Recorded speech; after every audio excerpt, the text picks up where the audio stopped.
The following is a special presentation of iRacing on LSRTV, your home for sim racing.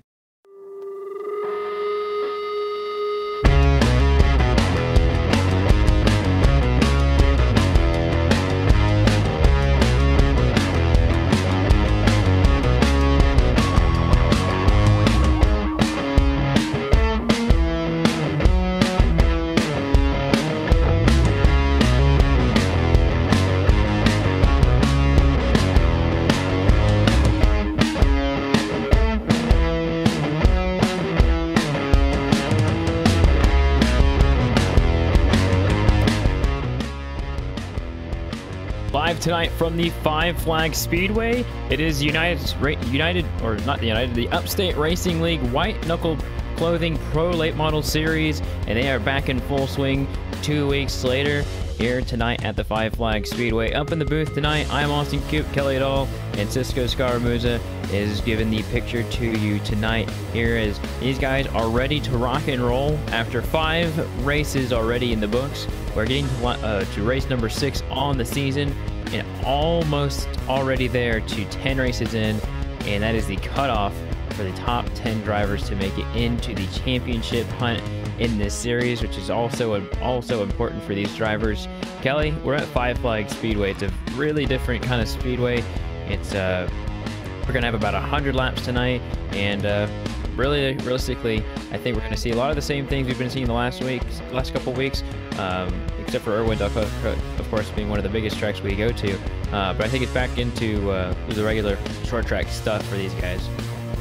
Yeah, this is a very strange short track, but it's one that fits these kind of cars so well. But it's almost more of a circle than an actual oval racetrack, because the straightaways are extremely short here, but the corners are very long. So really the main thing isn't going to come down to the better launch off the corner, but whoever can carry the most speed through the corners themselves. Because another thing is they have no tires here tonight. They're going to have to conserve those tires from the start all the way to the finish 100 laps later. So I think the main problem for these guys is that tire conservation. Whoever can protect those tires, can conserve those tires the most, is definitely going to be the one running up front by the end of the night.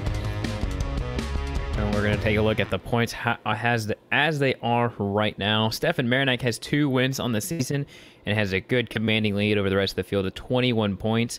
And then Sean Cool, Jake Watson are going to have a good battle here tonight to see who takes home second. Sean Cool got that second place position on the point standings last week. Jake Watson will try and get it back from Nicholas Rasmussen is still in 4th place as he went up, as Matt Cucker did not show up last week. Matt Cucker, he's a little ill tonight, but he'll still be racing, and he'll be in the 5th place position on the night.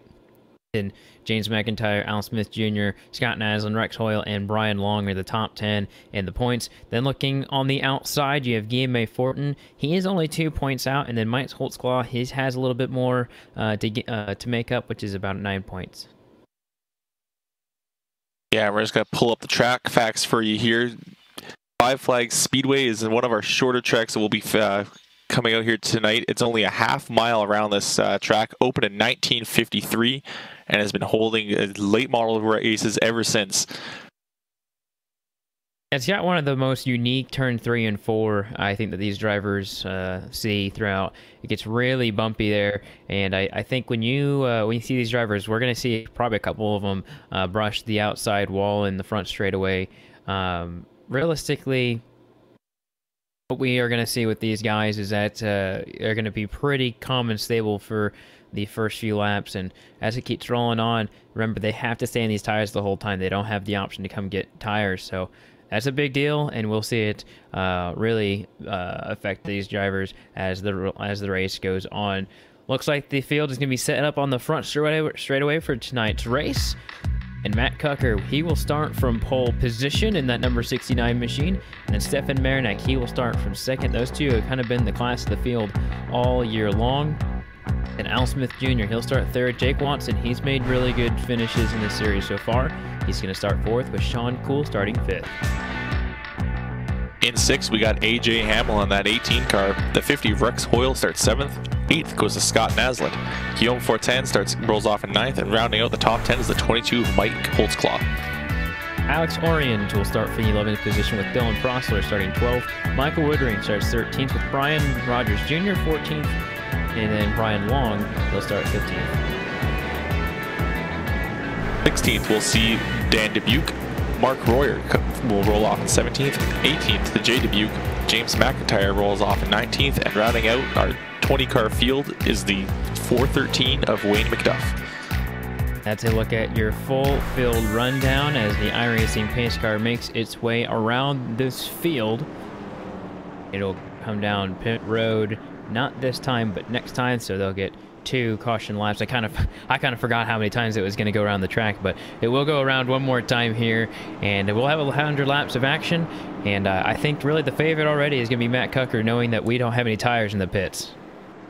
No, he's definitely the best guy out here when it comes down to just pure speed and conserving those tires. When those tires wear off, he doesn't change at all. He's able to adapt perfectly to them, and his lap times really stay quite consistent the whole way. And this definitely is during Snowball Derby weekend, which is why this track is here on the schedule, as it is aligned with that event later on. And as the pace car comes down pit road, Matt Cucker will bring these guys to the green flag, and here it comes. Green flag is in the air. These guys are getting rolling into turn number 1. And looks like right here, it looks like Matt Cucker is going to get away just fine, and there's 2 wide, or side by side for second place right there.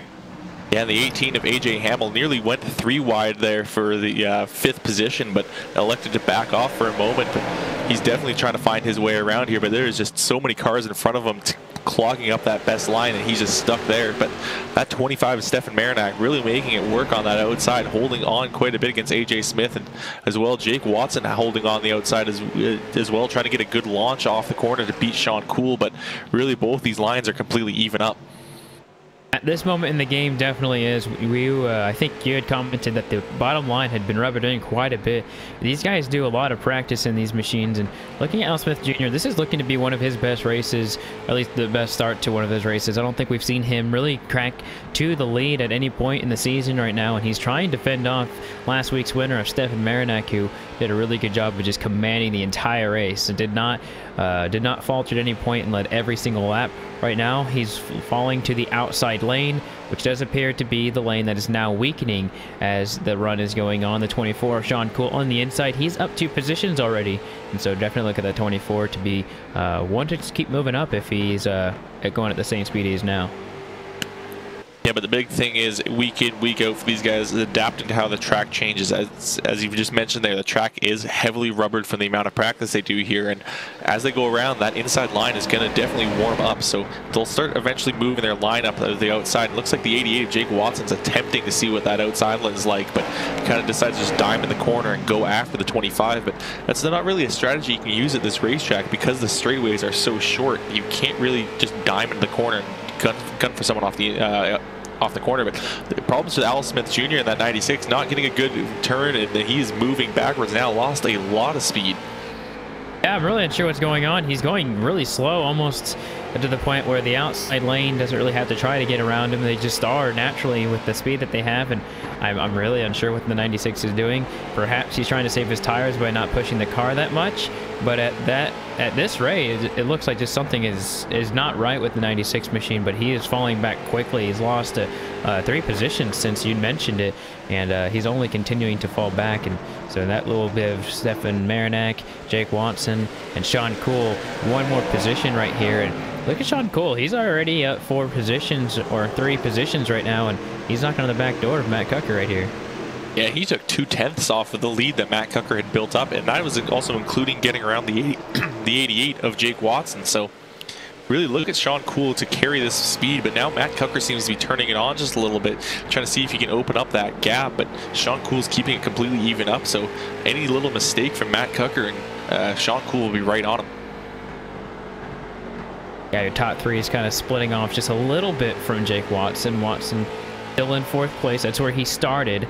Lost a position after being on the outside lane. And looks like Al Smith Jr. is kind of getting his tires back under him. He's trying to go back and give the fire to the number 88 machine. But Al Smith Jr. was actually one of the slowest cars in practice. And so I think when he had that good of a qualifying time, I think it would maybe surprised him that he was still up there. But looks like we're going to have a battle for the lead right here. Looks like Sean Cool is looking to the inside of Matt Cucker right out of turn number 2. He's going to look again on the inside of turn number 3. I think Matt Cucker is just trying to play safe, but the 24 is really looking to get that position right here. He's looked on the inside a couple times. He's going to look a third time here, and he might get it right here. Puts his left sides right below that white line. He's side by side with him going to turn number 3. Yeah, but this isn't something that Sean Cool wants to keep going for too long. I heard on that last corner as he did dip those tires below the line, he worked those outside tires. I could hear them scrubbing off down there. And look how close he gets to that pit wall there, trying to get as far to the inside as possible and just trying to get around Matt Cucker while he can. It looks like Matt's going to back out just a little bit around that corner, and that will give the position to Sean Cool, but watch for Matt to eventually come back later because it sounds like Sean really worked those tires hard. Sean Cool has only led 8 laps up to this point, so he will continue to lead and probably lead the most laps he has and morefold as it continues to go on. 15 laps, it was how many laps that Sean Cool did not, or Matt Cucker led so far, and so he's going to give the 24 the lead and just back off, I think, for the moment, and like you said, possibly have a car for the long run. After the caution, I mean, it's definitely put into Matt Cucker's hands, but you also got to think, if it keeps on if it keeps going on this way, it may not be the strategy to do. So looking at the top 5 right here, looks like the 18 of AJ Hamill is going the inside of the 96. So that's going to be Al Smith Jr. versus AJ Hamill. And Smith is on the outside lane, once again losing a little bit of ground, losing a position right here in the 33 of Scott Naslund. He's right there as well, trying to gain position as looks like the 13 of Game A Fortin also trying to get more positions, as it looks like once one person's on the outside, everyone just starts flooding in, and got to wait for that gate to really open. It looks like the 13 got a little happy, or a little tail happy going into 3, and that's going to allow the 96 to get in right there. Yeah, forced the 50 of Rex Hoyle to check up there, and if he wasn't paying attention, probably would have rammed right into the back of that 13 car, but some good wheel work from Guillaume to keep that thing under control, but he just loses his chance to maybe gain another position to follow everyone else through behind or underneath the 96 car. But someone that's kind of doing a different line. Everyone's kind of doing the same line of keeping to the inside, but someone that's kind of switching it up a little is Jake Watson. He's entering the corner high, and he's still trying to kind of diamond that corner a little bit, diving off of the down to the low side off the exit. But as mentioned, this isn't the track to do that, so he's not really gaining any or losing any ground doing so, but he's still trying to make that work. But looking back up towards the front, Sean Cool, he's opened up 0.6 of a second over Matt Cucker, so he's still got some speed underneath him, but you got to wonder, is he working that car just a little bit too hard this early on in the race? He's over half a second in front of Matt Cucker right now, and I think that is definitely something that you've got to think about, is how hard is he pushing this car, how hard is he pushing those tires right now, and is it necessary? I think just the long haul of the race will tell or not, but I think something we've also got to talk about is we're almost 1/4 of the way all the way through the race. So if Cool is continuing to have this blistering pace, I mean, he's 3rd in practice, 5th on qualifying. I mean, I think he's got one of the fastest cars on the track in the long haul too, but he's not getting away from Matt Cucker. Actually, scratch that, he got another 10.5 from him, so yes, he is still pulling away, and so we will be at the 1/4 mark this time by. Matt Cucker was over a tenth faster than Sean Cool in qualifying, but it's one thing to just lay down one quick lap. It's another thing to lay those laps down consistently. Usually Matt can lay down those fast times lap after lap, but during the practice, Sean Cool was matching his lap times pretty closely. So Sean, as long as he keeps his pace up like this, he'll easily take control of his races. He's opened that lead up to almost a second now, 9/10 even that last time around. So, and also, if another thing, if Sean does start losing ground to Matt, and Matt does catch him, that's one thing. But then you've got to complete that pass, and we've seen here tonight, it's actually pretty difficult to pass around here. That outside line, if they're able to run that line properly, they can usually keep pretty even. Matt Cucker just took a 10th off Sean Cool that lap, but I'll tell you who he's bringing with him. Stefan Marinak. He started in 2nd place, lost a couple positions, coming right back through it, and really following Matt Cucker pretty closely, and almost got around him a couple times right now. And yeah, Matt Cucker is actually starting to pull those times down. But look on the inside, there comes Stefan Marinak, and that's not what you want to see when you have a faster car than the leader right now. So looks like the 25 and 69, they'll go side by side here in the turn number 4. You see him just go up the track just a little bit. And they are continuing to actually close in on Sean Cole despite going too wide. And he's going to get into him. He's going to get into him, and he's going to spin the 25 right in the 88. That actually wasn't that bad of an accident, but could have been a lot worse. So both of them get into it a little bit here after number 2. That was a great save by both drivers. Just the 25 moved up the track, hit into him, and then the 69 just could not keep that car but going anywhere and ran right in the 88. And I think the 88 may have got some really good left side damage right there.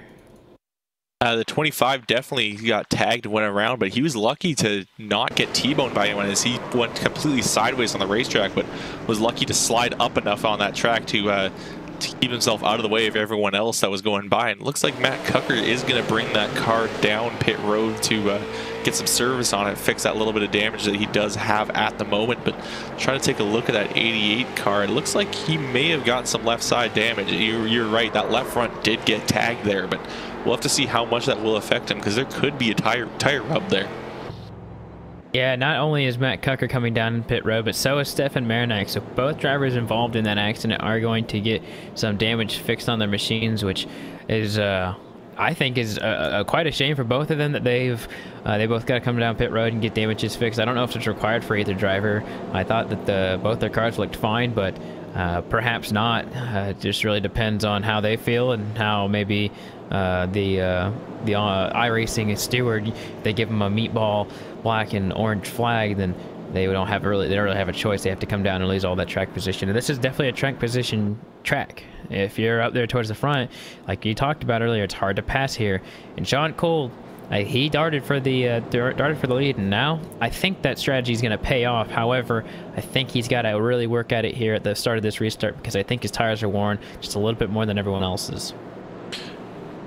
Yeah, that is definitely a thing, but his biggest worry probably was seeing Matt Cucker there behind him, because as mentioned, Matt's a fast driver. He's been up near the front every race that he's shown up to, and despite only being here for 4 races, he's still sitting in like the top end of that points leaderboard. So definitely shows that he is a quick driver, but now that he's fallen a bit further back and got some damage, Sean's probably breathing a lot easier.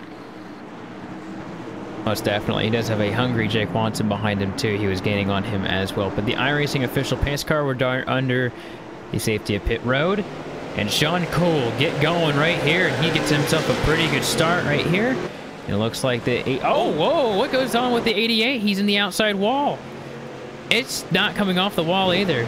Something has gone wrong with the 88, almost like a tire's down, and he's still wrecking on the back straightaway. His car is just, oh my goodness, it's flipped over on the back straightaway, and looks like he is now no longer in the sim, but 88 just went straight in the outside wall, and he is no longer on the racing surface. So really unsure what happened to the 88, but nonetheless, it's going to be a battle for the lead here between the 24 and the 18, as I don't know what happened there. Yeah, seems to be some technical problems for the 88. Possibly his computer shut down or disconnected, but something definitely went wrong with him. And AJ Hamill, though, had a fantastic start. Was already to the inside of that 88 car going into turn number 1 before the issues of the 88 happened. And was keeping up with Sean Cole for a moment there, but now Sean's starting to open up a bit of a gap. But AJ trying his hardest to keep onto him. Oh, getting a little bit sideways there going through the corner, scrubbing off a bit of speed. So that's definitely going to heat up those tires and wear them off a little bit. But look how that Sean's not really keeping that thing low down on the entry anymore. He's kind of leaving it a little bit, about maybe half a lane up on the high side going through 3 and 4. So maybe there's something going on with those tires, but it seems like a lot of people are starting to move up the track a little bit. So maybe the grip's starting to fall out on that low side. It seems to me that Sean Cole's trying maybe a double apex here in turns 3 and 4. He's arcing it in pretty early, then coming up the track, then arcing it back down in turn number 4, and I think that's where he's getting his speed right here. And I think that's where the 33 of Scott Naslund is getting his speed. This is one of his better races right now. He's in 3rd place, and he's trying to hunt down AJ Hamill out of turn number 4, and I think Hamill's struggling just a little bit out of the corner right here in turns number 1 and 2, but got to give an update on Jake Watson. Yes, there was an issue. He was having some internet connection issues, so he more than likely just couldn't see and fell out of the server. So Might see him back, might not. We'll give an update on that. You might see him running around the track later on, but nevertheless, this top 5 is absolutely broken away. They are a second ahead of anybody else on the track. That would begin with Rex Hoyle. And it looks like Scott Naslund is trying to find a way that he can go after AJ Hamill, but if the second he tries to make a move, he'll also have Guillaume Fortin on him. So if that move he attempts fails, he may even lose a position, maybe even 2, as the 13 and that 96 will definitely be looking for gaps of their own. And Scott Naslund got right up to the bumper of AJ that time, but checked up, was forced to check up, which caused that 13 to also check up. But look how close that 33 is now. He's right on that bumper of the 18 of AJ Hamill, just trying to see if he can find any sort of gap to work with there.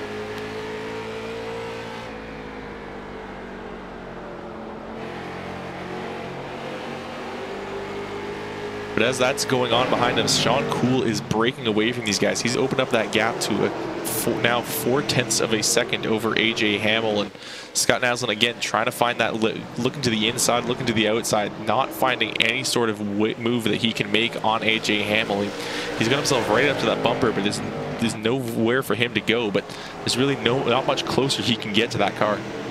Yeah, I didn't realize my microphone was muted right there, but yeah, he's getting really close. And Fortin right here in the 13 machine, this is a really important battle for him, because Brian Long is the guy that stands between him and the cutoff line. Put that thought on hold for just a moment, as Scott Naslund is going to the inside of the 18 right here for second place, right at turn number 2, and I think the 18 just mishandled the corner a little bit. I think that's going to give room for the 33 and for Fortin right here. He's going to the inside as well. This is really important for him to get every little point he can, because that's going to propel him into that top 10 here. Oh, big wobble from the 18. That's going to secure it. He's going to have the top 3 position now. I think there's also a little bit of contact between the 13 and the 18. Not much, though. Pretty inconsequential, but there's definitely a close call between those two drivers. I think there was a slight tap between them. And the 18's really struggling with his car now. He's losing a lot of ground to those drivers that just passed him. And now it looks like AJ Smith is trying to find a way that he can get through as well. But AJ Hamill may have burnt off those tires, or maybe at the very least overheated them at the moment. Thinking about AJ Hamill having that issue, and also thinking about maybe Sean Cool having that issue as well, because look at Scott Naslund. He is eating up that lead monstrously. He is getting him just a little bit every lap, and I think this is going to be a really big race for Scott if he's able to get that lead, at least at the very minimum, knowing how much he's really been fighting for it so far this season. If you look at where he is in the points, he's definitely not in the top 10, and he's got a long way to go if he's going to be there. I think he is going to be in the I'm actually not sure where he is on the standings. I'm not sure, but anyways, he's definitely needs every little bit he can to get up there towards the front.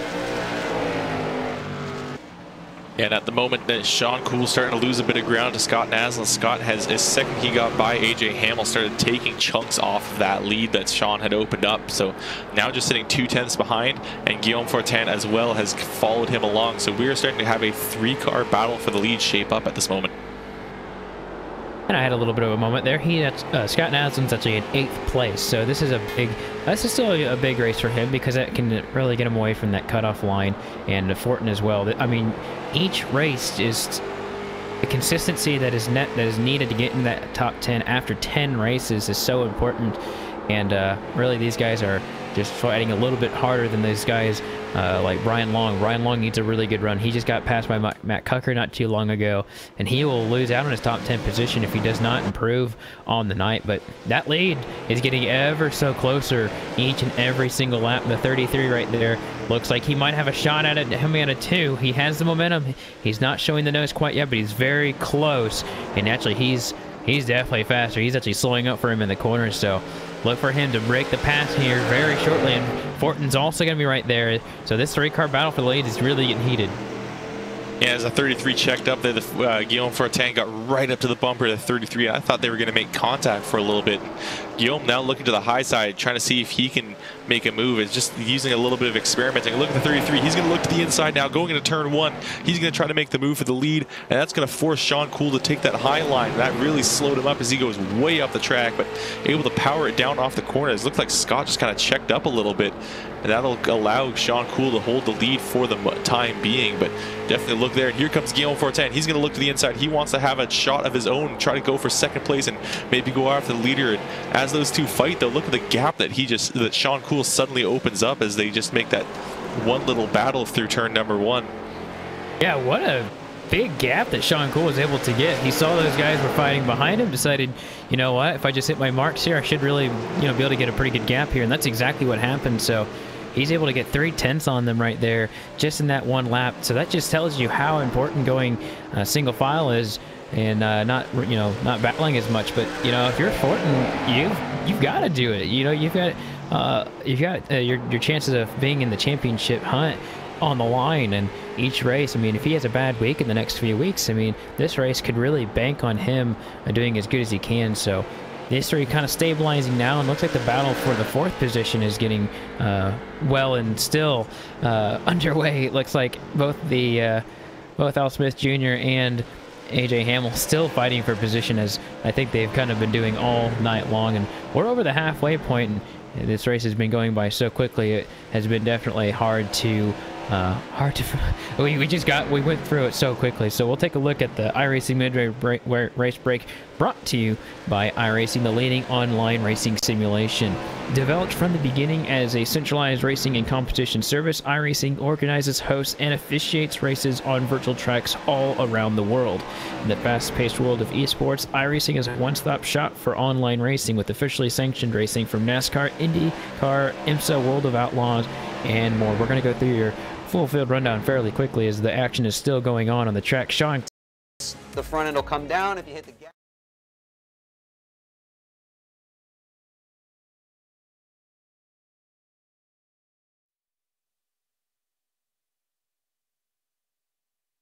all right, let us know.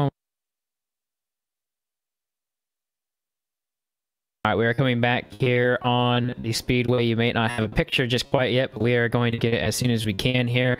We are 3/4 of the way into this one right now. We just had a caution flag. Brian Long had been hit to the inside fence with a little help between himself and Alex Orion. So we will try and still get the picture up here in just a moment. But nonetheless, we do have these guys running single file here behind the iRacing official pace car. It's going to be Sean Cool in first, Guillaume Fortin, he's in second, with Scott Naslin third, AJ Hamill is in fourth, and Al Smith Jr. is in fifth. And so that's your top 5. I believe these guys will be getting this thing going here this time by, looks like the iRacing official pace cars lights are going to be going on. So we're dark on the screen here, Kelly, but we're going to give it to you like a radio show. Yeah, and as they stack up double file here, we're gonna we'll have to watch for Guillaume Fortin to have a good start here. But if that doesn't happen, Scott Naslin may try to make a move to the inside. So Guillaume is definitely going to be watching as closely to that 24 out of his side window and just waiting to see when he's going to jump, and he may just wait for the green flag like he did the last couple times. Pace car is going to be down and away in the 24 and 13 of Cool and Fortin, and looks like Sean Cool gets a really quick jump. He's out and away. 2 car length difference between those guys, and the top 3 is well away. Lots of battling behind him, looking at the 69, and it looks like we got our picture back finally. But Sean Cool gets an amazing jump over everyone else, and it looks like Fortin and Naslin still fighting for that second place position. It's really close. They almost hit each other right there.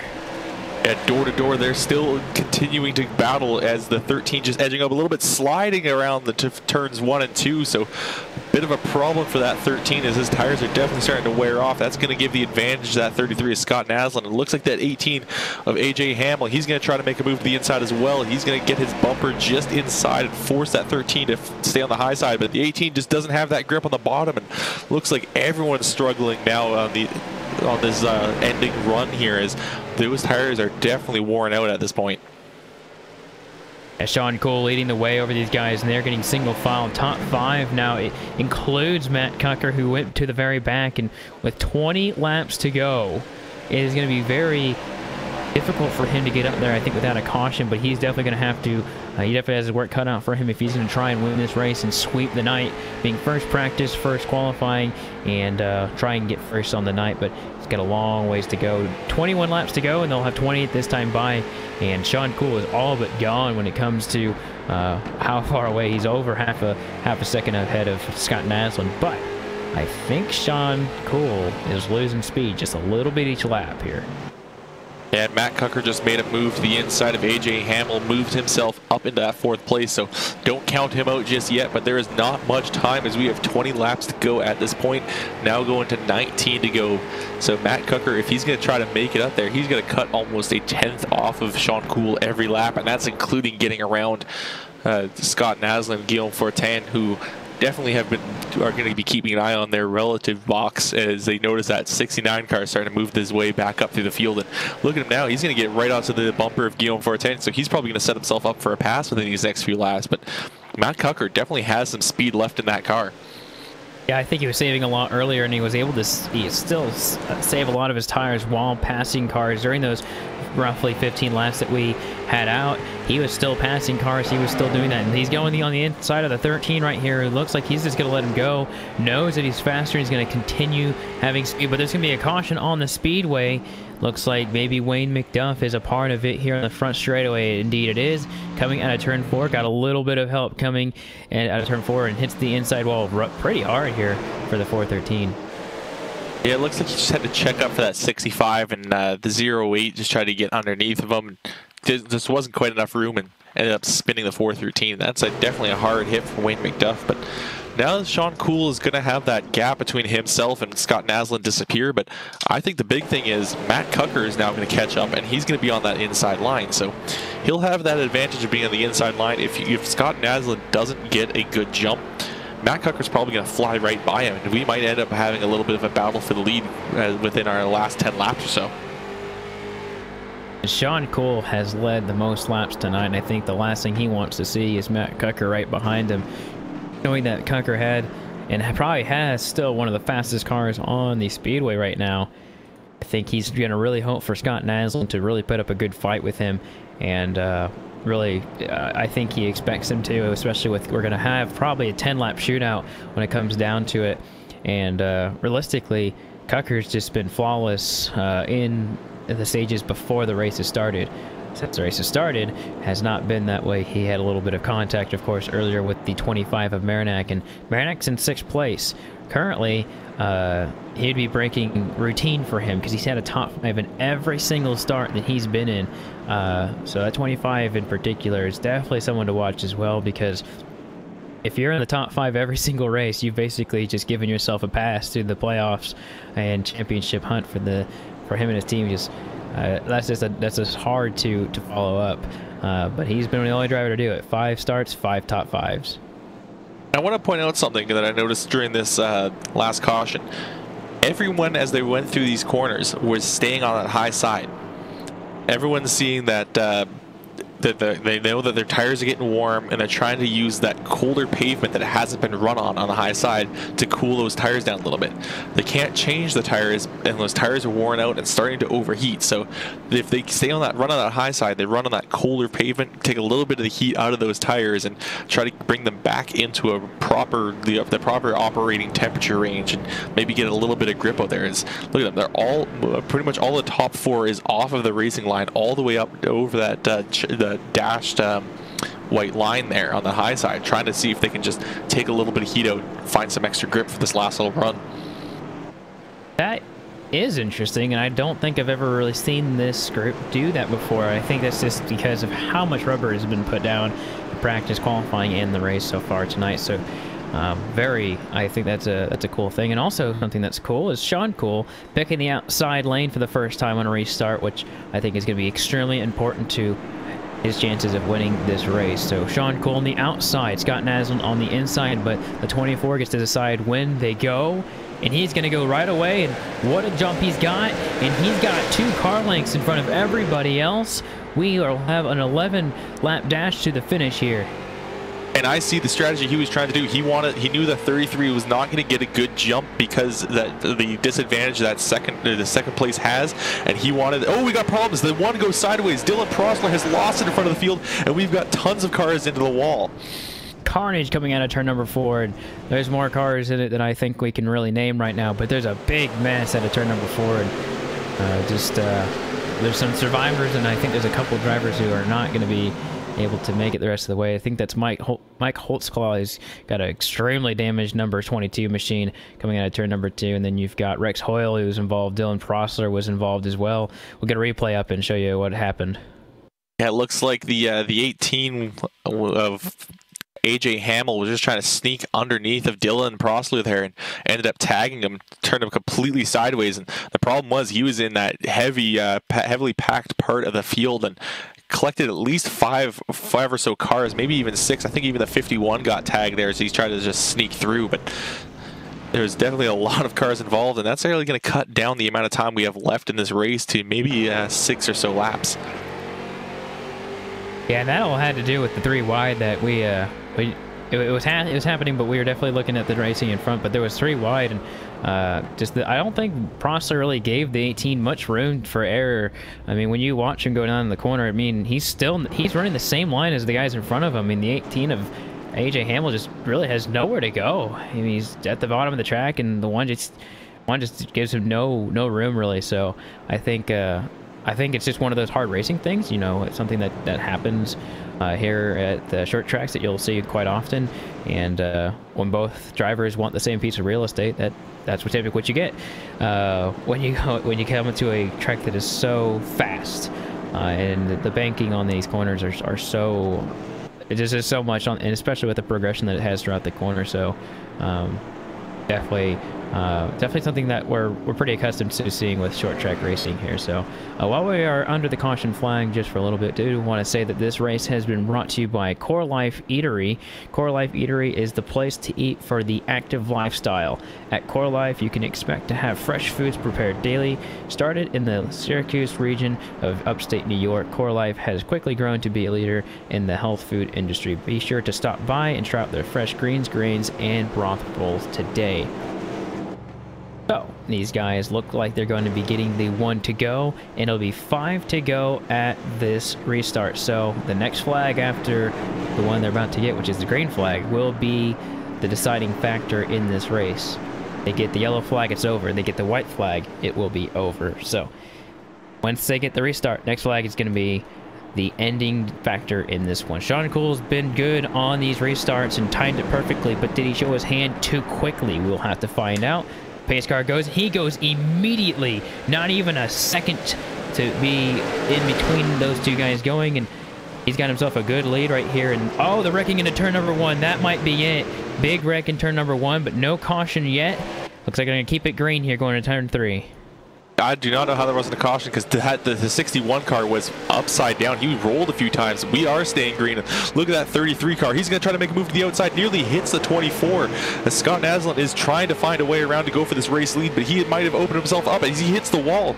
So that's 69 of Matt Cucker now. He's going to try to make a move to the inside. So he's going to go after the 33, but Scott Naslund has recovered again into the wall. So there's problems for him as he's going to drop back and lose that second place, may even lose third. So now Matt Cucker has got himself back into the picture for this race win, but he's only got 2 more laps to do it as they come to the line this time.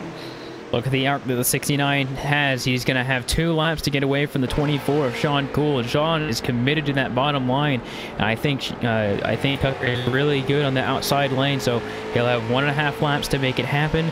We're looking at the front 2 only. Who will win this race? Sean Coole trying to defend Matt Cucker here with 1 lap to go here at Five Flags Speedway. He's got him on the bumper, but he will not have him quite yet. Got himself just about half a car length right here. He's got to make the move here in turns 3 and 4, and it looks like he's going to go to the outside, but it might be just a little too late. Sean Coole will win his first race of the season, and it was a close battle at the end, but we did have a big wreck in turn number 1 with a lot of drivers now out, but nonetheless, caution flag did not come out, and Sean Coole would have won either way.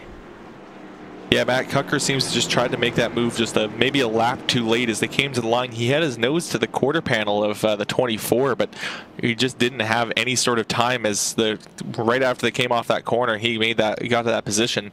They were already at the line, so if he had maybe made that move a lap or so earlier, he probably could have gone after Sean Cool, but as it stands, it was a great run for him because, as mentioned, he got spun out earlier on in the race and had to climb his way all the way through the field. Yeah, we take a look at what happened on this wreck. It looks like just a jumble up on the restart, and yeah, like you said, the 61, oh my gosh, went absolutely airborne. I haven't seen a car go airborne like that since Gabe Wood did that in his Legends car at the Myrtle Beach Speedway a few weeks ago. But wow, that car just absolutely went up and over. Wow, I don't see that typically even in the sim. But nonetheless, Sean Cool right now, he's doing a burnout on the front straightaway in winner's fashion. He definitely deserves to do a big burnout for leading almost all the laps here tonight, and we'll go through a full field rundown right now. Sean Cool, he gets the victory and finishes the race in under 40 minutes. I think that might be the quickest race that we've had all season long, with Matt Knuckle finishing second, Stefan Marinette finishes in the third position, Game Fortin finishes fourth, and then Scott Naslund finishes fifth. AJ Hamill comes home in 6th. Al Smith Jr. finishes 7th. 8th goes to the 06 of James McIntyre Jr. Mark Royer finishes 9th, and rounding out the top 10 is the 08 of Brian Long. Finishing in 11th is the 51 of Michael Woodring. Then Wayne McDuff, he actually finishes 12th despite having a couple issues earlier on. Jay Dubuque, he finishes 13th. Alex Oregon's, he actually wrecked it on one of the last laps, and he finishes 14 seconds down and 14th. And then the first driver multiple laps down was Dan Dubuque in the number 61 car, who went flying through the air. Brian Rogers Jr. will finish in 16th. 17th goes to the 1 of Dylan Prosler. Rex Hoyle finishes 18th. 19th goes to Mike Hotzlaw, and Jake Watson rounds out our 20-car field. And that's been a look at your finishing order here at the Five Flag Speedway from the running of the CoreLife Eatery 100, and we'll be back and we'll talk to your top 3. Sean Cool, your winner, Matt Knuckle, and Stefan Marinette here in just a moment. You won't want to miss it. We'll be right back.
Welcome back to the Five Flag Speedway as we concluded tonight's 100 lap event with CoreLife Eatery, and we will talk to your winner, Sean Cool, who is in victory lane, talking to the number 24. Sean, you had to fend off a very hungry Matt Cucker who went from the back to the front, and you had led most of the laps tonight. But talk with us about those last few laps and that last restart. Yeah, they were kind of nerve-wracking. We got those cautions at the end there, a couple back-to-back, and I thought that I was best once we got some heat in the tires and got going, and they got real slick and greasy. And we had with those last couple yellows there, it cooled the tires down. The track had a little bit more grip because of that. And a lot of those guys are really good on the short run, so sending them off was got a little nerve-wracking. I would have liked to have seen it continue green, but if anything, I hope it put on a great race for the fans. And talk to us about your decision of going as early as you did on both occasions. Actually, I think it was 10 laps to go. You had made your restart just about half a second or so after the pace car went, and the second time you went as soon as it was gone, and you wasted no time going. Kind of explain what you're doing there. Yeah, I was really just trying to keep kind of timing the restarts at different times and be as least predictable as possible. I guess as unpredictable is the better word to use, but I didn't want to be going too wide into the corner. I mean, I thought I had the speed to be able to hold people off, even if I had to fend them off, but it's nice getting down into 1 and 2 and setting sail and taking off. So we were trying to get a good restart, get a jump on them, and I know last week at Irwindale, Stefan had one heck of a race, 2 weeks ago, and well, that's one of the things that hurt me was how much he kind of destroyed the rest of us on restarts, and so if I could have done the same, then I was thinking that would have helped my chances quite a bit, and it looks like it might have. And I'll tell you that you'll still be chasing him in the point standings, although not by that much. He did get 3rd place tonight. But tell us about you and your points, and if you continue to run where you're at, you're very secure in the points, but I think you're a good 30 or so points out now above that cut line. Just kind of talk to us about what you expect to happen the next few races here before the cutoff. Well, I think for the next few races, the objective is the same as always. I mean, I think all the drivers say it all the time. We're going out to win races, and we got our first one this year. This is awesome. I really don't know too much to say, but it's just phenomenal. I want to thank a lot of the guys that help the practice and put servers up and that kind of stuff. But in terms of the points and everything, there's not a lot of pressure in terms of, are we going to make the chase, or what do we got to do to make the chase, what's the points deficit, what do we do the good, what do we not, what do I got to do, and all the other things to kind of play it safe. We can go out and we can keep running the way we're running, and if we keep running the way we're running, everything's going to take care of itself. And I think that's what's been happening so far, and it's nice. It's relaxing to not have to worry about points and to be able to go out and just enjoy these races, and I think that's when I'm going to be at my best. Definitely, this is a completely different season than last season, and I think there's definitely a lot of people that make it happen for you on that 24 machine. So before we let you go, who are those people, and got any shout-outs to make out there for you? Yeah, I want to thank, first of all, the sponsor for today's race, CoreLife Eatery. I want to thank Al Smith Jr. for putting this league on. This is one of the most fun things I get to do all week. The competitors for running, teammates for helping out. I want to thank everybody that makes this thing go around. Sponsors on the car, Skidoo and Pink Ribbon Riders. Everything that makes it happen. Thank you guys up in the booth, everybody. All right, there you have it, Sean. Cool. Thanks for giving us another moment of your time. You've had a couple shots at it lately. Oh, yeah, it's been fun. I'll do it as many times as you want. Well, you have to get it there. Oh, we'll keep working at it. Have a good one, guys. Thank you. You too. We'll talk to Matt Cucker next, and I will throw it down to Kelly Dahl, who's caught up with him. I'm here with Matt Cucker. A good 2nd place finish here tonight. Still another strong points finish. So how do you feel about your points position at the moment as we get closer and closer to that chase cut? I think we're in decent shape, I believe. I mean, after missing that week at Irwindale, we dropped a little bit. I think we fell to fifth in points, but I mean, still in the top 10. And I figured tonight with a P2, it should be a good night, and we should still be up there in at least top 5, if not further up. But all in all, it was a decent night. I mean, it was unfortunate what happened between me and Stefan, but it is what it is, and it was racing.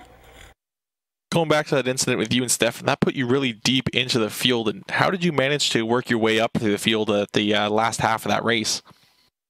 Before that, I was saving tires. When I let Sean go, I was just saving tires, lifting way early, letting it roll, because I knew the right rear would fall off, and you'd get really loose coming later on in the race, and that's what happened to everybody else. While I could still get the power down off turn 4 and drive under them coming off because they were all getting loose and sliding up. I mean, it was all about saving, and that's what I was doing, and it turned out to be good in the end there because I could come back up and pass everybody. I mean, hats off to Sean for winning. Well, we had one last caution come out right near the end, which cut it down to just a few laps for you to try to make that move. And did you feel it was better for you to try to group up with that caution, or would you hope for it to have gone green for that last little bit? That last caution there with 5 to go or something right before we went back green, that wouldn't hurt.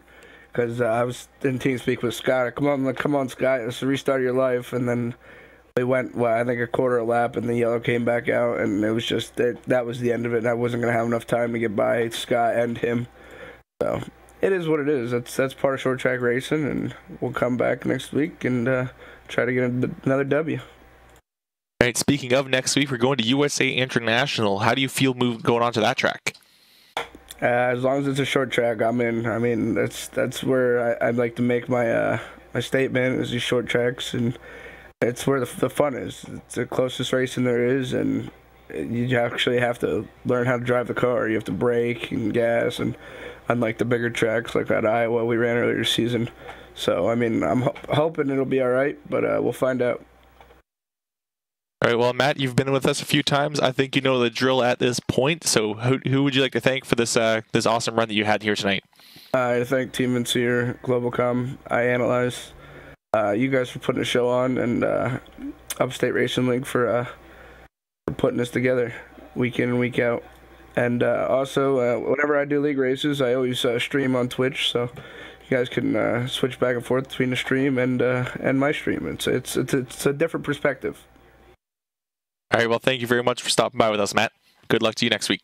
Thank you. All right, that was Matt Cucker, driver, the number 69, second place finisher here tonight, and I'm going to send it right back to Austin, who's, I believe, is caught up with Stefan Marinak.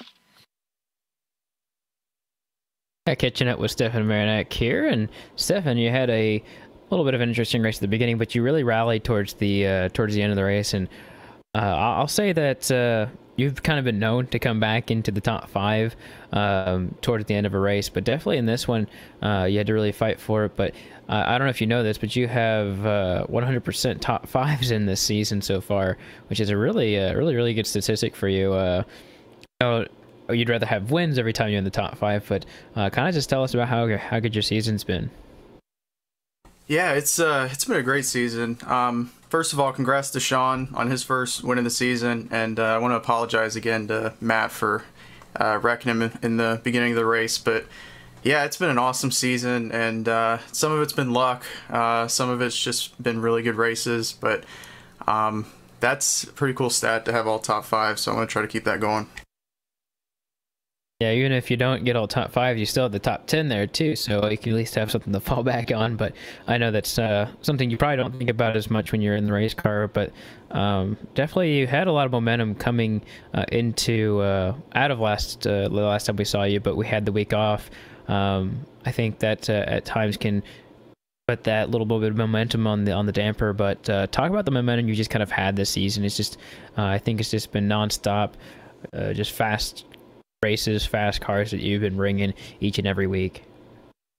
Yeah, I kind of wish we didn't have the bye week, but because I felt pretty good after Irwindale there. But yeah, I mean, it's been a great season. I mean, you know, some of the competition from last year isn't here this year, but I mean, it's not like it's gotten any worse. I mean, people have come and replaced that, so there's still a lot of competition, and I'm really glad to have the results I have with all the drivers here. I think one thing we've got to ask you before we kind of wrap up the night is the fact that you are still the points leader after the night. It would be really difficult to take that away from you after as good of a lead as you've got. It gets a little smaller, of course, since Sean was right behind you in points, but you only have, it looks like 4 races to go. You've got USA, Lanier, Rockingham, and Langley, which the only track you get tires at is Langley. Any track in there particular you like or don't like, or is it just kind of smooth sailing for you until you get to Richmond? Probably my best chance is at USA next week. I've never raced this car at Rockingham, and I've never run well at Langley, so I'm glad I have the points to fall back on toward the end of the season there. But yeah, I mean, we should be good at USA, and then Lanier. I mean, I'm pretty decent there. That's kind of like the default track, so I've run a lot there. But yeah, I mean, you know, just I want to get a few more wins to get some bonus points for the chase. But I mean, even if we started right now, I'd be in pretty good shape, so I'm happy with it. Well, Sean, another good finish for you. Another top 5, of course, and another podium finish as well. I talked to you 2 weeks ago, and as you did then, we'll ask you again now. Shoutouts. Who makes it happen for you? Yeah, I want to thank CoreLife for sponsoring the race, and White Knuckle Clothing for sponsoring the league, and all the admins for all that they do, and also you guys for doing the broadcast for us every week. All right, there you have it. Stefan Marinak, he finishes 3rd place with another top 5, and Stefan, with the way you've been going, we might be able to talk to you a few times between now and the chase cutoff. All right, sounds good. Thank you. All right, and with that, it starts to roll on, and it starts to really fade into the darkness. But Kelly, I think what really defined this race was those few cautions. Of course, the first one that came out was obviously not on the broadcast, but that really started changing everything that happened on the racetrack. And for I mean, then we continue to have cautions. I think that allowed for some of the drivers to really get back in and think of it, like Cucker and Marinak, and I think Fortin and Nasland kind of suffered a little bit from that because they had some really long run cars. But I think those cautions really had a lot to play tonight. Yeah, it really did put it on into a bit of a disadvantage for our leader, and really helped out those guys that helped catch up to him, because he was gone. He had opened up a huge gap after before that first caution, and it really just took all of that away and put him right back under pressure. And especially again happening with 10 laps to go, and then again with leading it to only 5 laps to go, he had immediately had people right on him. And as he mentioned himself, Shankul was better on the long run than he was on the short one, but he just luckily was able to find that speed at the end of the race and was able to hold off a hard charging Matt Cucker for just a few laps that he needed to. And as we start to crank down the night, we do want to thank the Upstate Racing League and White Knuckle Clothing Incorporated for their title sponsorship of this series, and of course CoreLife Eatery for what they have sponsored this race for. And so excuse me, I'm losing my voice here at the end. If you want to keep up with anything LSRTV, you can catch us up on livesimracing.com. You can also catch us on Twitter and Facebook at LSRTV, and so on. And so from all of us in the booth, I'm Austin Coop, Kelly Dahl, and Cisco Scarmuza giving us the picture tonight as always. And from all those folks back home that make it happen, between Evan, DJ, and Laura, I want to thank them as well for all they do, and we will see all of you at the next track.